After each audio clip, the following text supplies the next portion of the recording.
the self, as it gets currently understood, is understood as an entity, as an entity that is separate and isolated from all that it knows.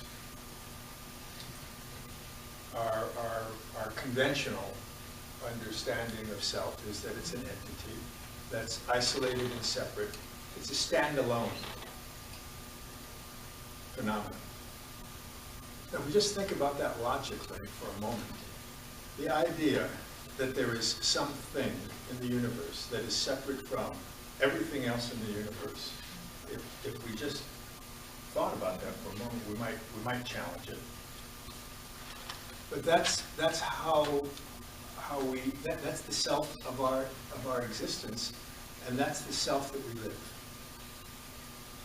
That's the sense of self as isolated and separate from all that it knows.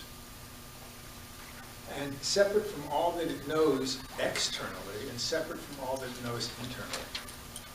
So the self is separate from all that it perceives, without much acknowledgement that whatever is perceived has to be a function of an interaction between the self and whatever is perceived. But we don't live our lives that way. We live our lives as though what I perceive is separate.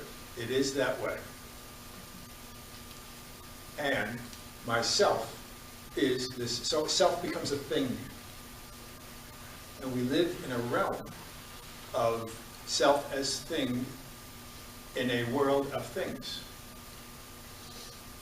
And that's what we ambulate in, that's what we move in, that's how we understand.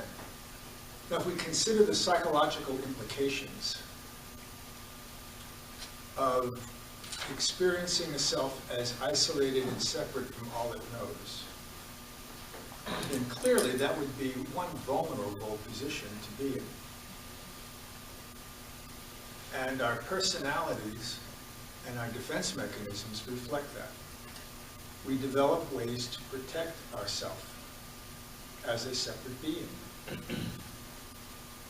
And we also have the dilemma of how are we going to express ourselves to the world.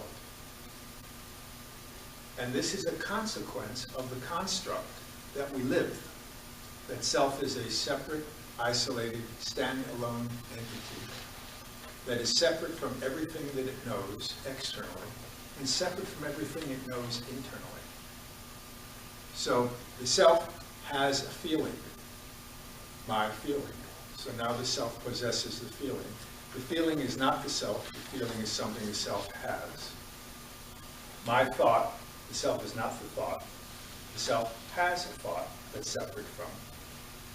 My whatever it is separate from the self. So what I'd like to do today is to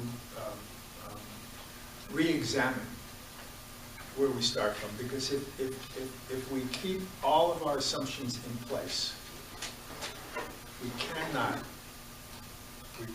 have anything different occur. We can't have any new insights. If we keep all of what we know in place and try to learn something new or try to see something another way, without re-examining the assumptions that we're having, we can't.